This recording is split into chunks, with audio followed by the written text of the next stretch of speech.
یہ اہل معرفت کون لوگ ہیں؟ کن لوگوں کو اللہ خود چنتا ہے؟ اور وہ کون لوگ ہیں جن کو اللہ کی پہچان ہوتی ہے؟ تو آئیے آج اس ویڈیو کے ذریعے ہم اہل معرفت لوگ کو پہچاننے کی کوشش کریں۔ معرفت کا مطلب ہے پہچان۔ اہل معرفت مطلب پہچاننے والے۔ اب پہچان کس چیز کی پہچان؟ جب اہل معرفت کی بات ہوتی ہے تو اس کا مطلب یہ ہوتا ہے کہ وہ جو خاص لوگ ہیں جن کی آج ہم بات کر رہے ہیں ان کو پہچان ہوتی ہے حقیقت کی، ان کو پہچان ہوتی ہے اپنے مولا کی، خدا کی، اللہ کی پہچان ہوتی ہے۔ ان کو پتہ ہوتا ہے کہ ہم اس دنیا میں کیوں آئے ہیں، ان کو پتہ ہوتا ہے، ان کو پہچان ہوتی ہے کہ ہماری منزل کون سی ہے۔ انہیں یہ معرفت حاصل ہوتی ہے کہ ہماری عبادت کون سی ہیں۔ ہمیں ان لوگوں کو جو اہل معرفت لوگ ہیں ان کو اپنی معرفت کی نماز کا بھی پتہ ہوتا ہے، معرفت کے روزوں کا بھی پتہ ہے۔ ان کو پتہ ہوتا ہے کہ اللہ تعالیٰ نے یہاں پہ بھیج کر ہمیں کس چیز سے آزمایا ہے۔ وہ اصل میں کامیاب لوگ ہیں جن کے بارے میں اللہ تعالیٰ نے قرآن میں بار بار بتایا ہے، ان کی صفات بیان کی ہے اور ان کو کامیاب کہا ہے کہ جن لوگوں نے اپنا تزکیہ کیا کامیاب ہو گئے۔ معرفت کا مطلب ہے کہ جو آپ کو کام ملے ہیں، جو آپ کا مقصد یہاں پہ آنے کا ہے، اس کی پہچان تو ہونی چاہیے۔ لوگ تو غافل ہیں، لوگوں کو تو پتہ ہی نہیں، نہ اپنی خدا کا پتہ، نہ اپنا پتہ، نہ اپنے وجود کا پتہ۔ وہ تو غافل ہیں، جو کچھ کر رہے ہیں سنی سنائی باتوں پہ چل رہے ہیں۔ ہمارے ساتھ سب سے بڑا مسئلہ یہ ہے کہ ہم خود تحقیق نہیں کرتے۔ ہم جو سنتے ہیں پہلے تو ہمیں گود میں اپنی ماں نانی کہانیاں سناتی ہیں، تو یہ عادت سی بن جاتی ہے، تو پھر چلتے رہتے ہیں، پھر اسکول، پھر معاشرہ، ساری زندگی کہانیاں سن رہے ہیں اور اس سے لذتیں بھی لے رہے ہیں۔ ہم جتنی کہانیاں زیادہ سنیں گے اتنی لذت آتی ہے، جتنی فکشنل اسٹوریز سنتے ہیں اتنا مزہ آتا ہے۔ کبھی یہ نہیں سوچا کہ ہم بھی معرفت والے لوگ بنیں، ہم بھی تحقیق تو کریں، ہم چیزوں کو اس کی اصل روح سے پہچاننے کی کوشش تو کریں۔ یا صرف اس نے بتا دیا، والدین نے بتا دیا کہ بات ختم ہو گئی، ملا نے بتا دیا بات ختم ہو گئی، خود تحقیق نہیں کرنی۔ اب وہ سلسلہ چلا آ رہا ہے صدیوں سے۔ پھر اس میں اللہ تعالیٰ کا جس پر بھی کرم ہوتا ہے، جس پر بھی مہر ہوتا ہے، وہ پھر تھوڑا الٹا چلنا شروع کر دیتا ہے۔ اس معاشرے کا جو ایک دریا کا بہاؤ ہے اس سے الٹا کرنا شروع ہو جاتا ہے، وہ چلنا شروع ہو جاتا ہے۔ اس کو اندازہ ہو جاتا ہے کہ یہ جو کچھ ہو رہا ہے، کیونکہ اللہ تعالیٰ نے قرآن میں کہا ہے قلیلاً ما تذکرون، بہت کم قلیل لوگ ہیں، بہت قلیل جو نصیحت پکڑتے ہیں، جو چیزوں کو صحیح سمجھتے ہیں۔ اور آج جو ہم معرفت والے لوگ کی بات کر رہے ہیں یہ بھی بڑے قلیل ہیں، تھوڑے ہیں۔ کیوں؟ کیونکہ دنیا کے ساتھ چلنا، اکثریت کے ساتھ چلنا کوئی بڑی چیز نہیں ہے۔ بڑی چیز تو تب ہوتی ہے جب آپ اس اکثریت کے ساتھ، اس میں جو کچھ غلط ہو رہا ہے اس کے ساتھ جب آپ لڑتے ہو، اور جب آپ اپنی حقوق کے لیے کھڑے ہوتے ہو، مذمت کرتے ہو، اس کے بعد ہی آپ اہل معرفت بنتے ہو۔ کیونکہ یہ جو مزاحمتی کردار ہوتے ہیں، ہسٹری ان کی لکھی جاتی ہے۔ وہ جو لاکھوں کی تعداد میں جو دریا کے بہاؤ کے ساتھ جو چلتے ہیں ان کی ہسٹری نہیں لکھی جاتی، تاریخ ان کی ہوتی ہے جو مذمت کرتے ہیں۔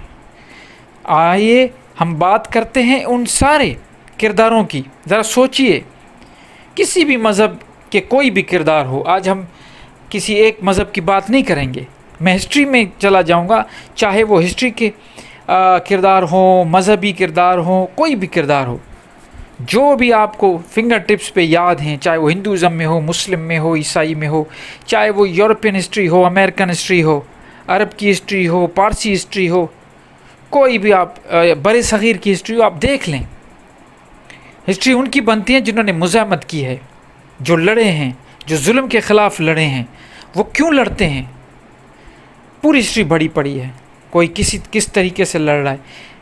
یہ جو تصوف ہے، یہ اس کا ایک جیتا جاگتا ثبوت ہے معرفت والے لوگوں کا۔ تصوف میں آپ دیکھیں،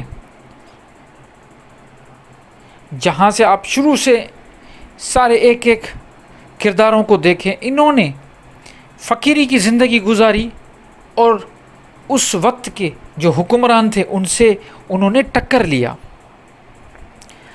خود تو اسپیشل تھے لیکن عام لوگوں کے ساتھ چلتے رہے، گھومتے رہے، چاہے وہ خواجہ غریب نواز اجمیری ہو یا بابا بلے شاہ ہو۔ اب دیکھیں ان کو، انہوں نے کوئی یہ فرق نہیں کیا کہ ہم کوئی سید ہیں یا ہم کوئی بڑی چیز ہیں، انہوں نے بالکل نچلے طبقے میں آ کے ان سے گھل مل کے دنیا کو یہ میسج دیا کہ سب سے بڑی چیز انسانیت ہے، انسانیت پہلی چیز انسانیت ہوتی ہے، اس کے بعد پھر دوسری چیزیں ہیں۔ انہوں نے یہ ثابت کیا اپنے کرداروں سے۔ تو آج یہ جو معرفت والے لوگ ہیں، آپ کو بھی معرفت والا بننا ہے۔ اب بھی دیکھیں اپنے ارد گرد، سب سے بڑی معرفت یہ ہے کہ قرآن میں اللہ تعالیٰ کہتا ہے کہ میں زمین پہ خلیفہ مقرر کر رہا ہوں۔ آپ خلیفے، یہ سمجھے آپ نائب ہو، اللہ کے نائب، اللہ کے خلیفے۔ اور نائب کیا ہوتا ہے یا خلیفہ کیا ہوتا ہے؟ کہ جو مین جو پریزیڈنٹ ہوتا ہے یا کوئی بھی بڑے عہدے پہ کوئی رہتا ہے، اگر وہ کچھ دنوں کے لیے کہیں جاتا ہے تو اپنا نائب مقرر کر کے جاتا ہے، اور وہ نائب وہی کام کرتا ہے جو اس کا اصل مالک کرتا ہے۔ تو ہم سب نائب ہیں اللہ کے۔ جب ہم اللہ کے نائب ہیں اور پھر ہم اللہ سے جو توقع کرتے ہیں، جو بھی ہماری امیدیں آس اللہ تعالیٰ پہ ہیں، وہ ہم اپنے ان بندوں پر عنایت نہیں کرتے جو ہمارے اختیار میں ہیں۔ وہ بندے جو لوگ ہمارے اختیار میں ہیں، ہمارے نیچے طبقے میں جو کام کر رہے ہیں، ان پہ جن پہ ہمارا پورا کنٹرول ہے، کیا ہم نے نائب ہو کے ان کے لیے کوئی کام کیے ہیں؟ آپ نے کبھی سوچا ہے یہ؟ اور یہ وہی لوگ کرتے ہیں جو معرفت والے ہوتے ہیں، جن کو پہچان ہوتی ہے۔ تو آج سے ہمیں معرفت والا بننا ہے۔ اب سوچیں آپ کی کیا پہچان ہے، اپنے آپ کو کوئی عام چیز نہ سمجھیں۔ ہر بندہ، انسان جو اس دنیا میں آتا ہے، وہ تخلیق کیا ہوا ہے خدا کا، اور اللہ تعالیٰ نے بڑا اس کو اسپیشل بنایا ہے۔ اگر وہ خود کو اسپیشل سمجھے نہیں، تو اگر اس کے پاس معرفت نہیں، تو پھر جانور جیسی اس کی زندگی ہوگی، بلکہ اس سے بھی برتر ہوگی، کیونکہ اللہ تعالیٰ نے وہ روح جانور کو نہیں دیا جو ہم میں موجود ہیں۔ وہ روح ہوتے ہوئے بھی ہم اگر جانور کی طرح زندگی گزارتے ہیں تو اللہ تعالیٰ فرماتا ہے قرآن میں کہ یہ لوگ تو جانور ہیں اور جانور سے بھی بدتر ہیں۔ تو ہمیں اپنے ساتھ، کسی اور کے ساتھ، کسی پہ احسان نہ کریں، نہ مجھ پہ نہ کسی اور پہ۔ ہر کوئی اپنی گریبان میں دیکھیں، ہر کوئی جس سے جہاں تک میری بات جا رہی ہے، میری بات جن کانوں سے ٹکرا رہی ہے، میں ان سے بات کر رہا ہوں کہ اپنے کسی اور کے لیے نہیں، صرف اپنے لیے اپنے گریبان میں دیکھتے ہوئے یہ پہچاننے کی کوشش کریں، معرفت حاصل کرنے کی کوشش کریں کہ کیا آپ جو زندگی گزار رہے ہو وہ انسانوں کی طرح ہے، جیسے اللہ تعالیٰ نے اپنا نائب مقرر کیا ہے، نائب بن کے زندگی گزار رہے ہو، یا پھر عام ایک ایسے جانور یا جانور سے بھی بدتر. یہ تو ہمیں آپ کو خود سوچنا ہے، ہمیں معرفت والا بننا ہے. اور آج ہم یہ اپنے آپ سے عہد کرتے ہیں کہ پہلے اپنے آپ کو دیکھیں گے، پھر جو کمیاں ہیں، جو خامیاں ہیں، ان کو دور کرنے کی کوشش کریں گے اور لگ جائیں گے لوگوں کی، اللہ تعالیٰ کی بنائی ہوئی جو بھی مخلوق ہے ان کی خدمت میں ہم لگ جائیں گے. جیسے ہی ہم اللہ تعالیٰ کی جو بھی مخلوق ہے، کائنات میں جو کچھ تخلیق کیا ہوا ہے اللہ تعالیٰ کا، چاہے وہ انسان ہو، جانور ہو، چرند ہو، پرند ہو، پیڑ ہو، پودے ہو، کچھ بھی ہیں، ان کی جب ہم خدمت کرنے شروع ہو جائیں گے تو ہم نائب والا جو ہمارا جاب ہے، تو ہم جو ہماری یہ سمجھیں کہ جو ہماری ذمہ داریاں ہیں وہ ہم پوری کرنے شروع کریں گے، تو اس کے بعد ہم معرفت والے لوگ کہلائیں گے.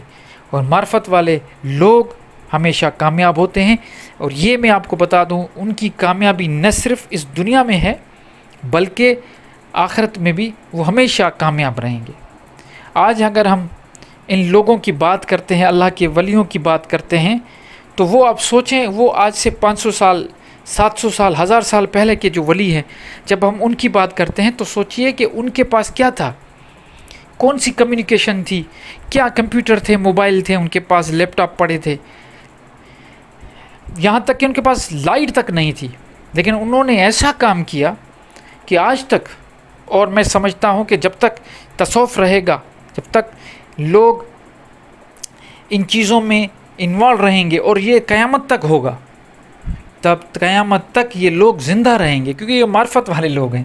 خود کو زندہ کرو 1000 سالوں کے لیے. مرنا تو ہر کسی کو ہے، مر جائیں گے، 40 دن کے بعد کوئی یاد ہی نہیں کرے گا، 1 سال کے بعد تو ختم بات ہو جائے گی. لیکن کچھ ایسا کر جائیں، معرفت والے لوگ بن جائیں، کچھ ایسا کر جائیں تاکہ کم سے کم 500 سال تو عمر بنے. اور پھر آپ سب مل کے میرے ساتھ یہ وعدہ کریں، اور میں بھی آپ کے ساتھ وعدہ کرتا ہوں کہ میں آج سے، ابھی سے یہ کوشش کروں گا کہ جو معرفت اللہ تعالیٰ چاہتا ہے، جو پہچان ہمیں اللہ کی ہونی چاہیے، اس کے لیے یہی کوشش کریں گے کہ اللہ تعالیٰ کی مخلوق کی خدمت کریں.